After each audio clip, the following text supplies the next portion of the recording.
जब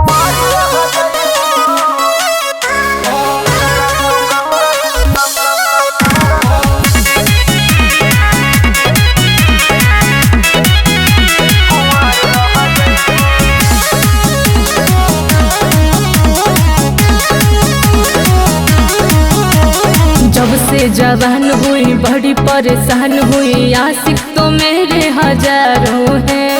कोई कहे लुलिया, कोई बुझे जुलिया, कोई समझे मुझको जी पारो है। हेलो क्या है? Don't touch me. अच्छा, जब से जवान हुई बड़ी परेशान हुई, आशिक तो मेरे हजारों हैं। कोई कहे लुलिया, कोई बुझे जुलिया, कोई समझे मुझको जी पारो है। कोई जानू सुना, कोई बाबू बाबू, अरे बाबू बाबू। यदि इतना तो गंगा नहाइबू तब कुंवर रह जइबू। यदि इतना तो गंगा नहाइबू तब कुंवर रह जइबू।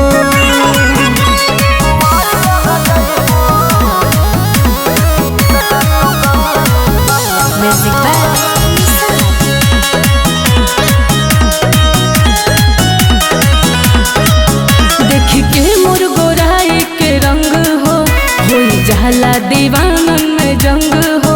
जनी सोचाए बाबू तू ज्यादा हो, नहीं होई हमर तोहर संग हो। हेलो, बात को समझो। बट चढ़ल जवानी तोहर गोरी हो, एही से तू देखोवे लुठोड़ी हो। मेरे हुस्न का चढ़ा सब पे जादू जादू, अरे जादू जादू। समझे? यदि इतना तू गंगा नहाइबू तब कुंवारी रह जइबू। यदि इतना तू गंगा नहाइबू तब कुंवर रह जइबू।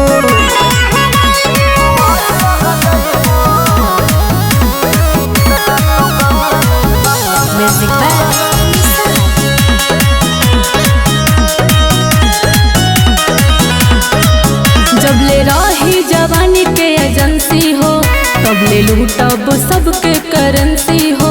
कैले हो शादी उदय दीवाना से, होई जाइब में हर लाइसेंसी हो। यदि इतना स्तर गिराओगी फिर जवानी के खतरा बढ़ाओगी। नमती संजय हुए हैं बेकाबू काबू, अरे काबू काबू।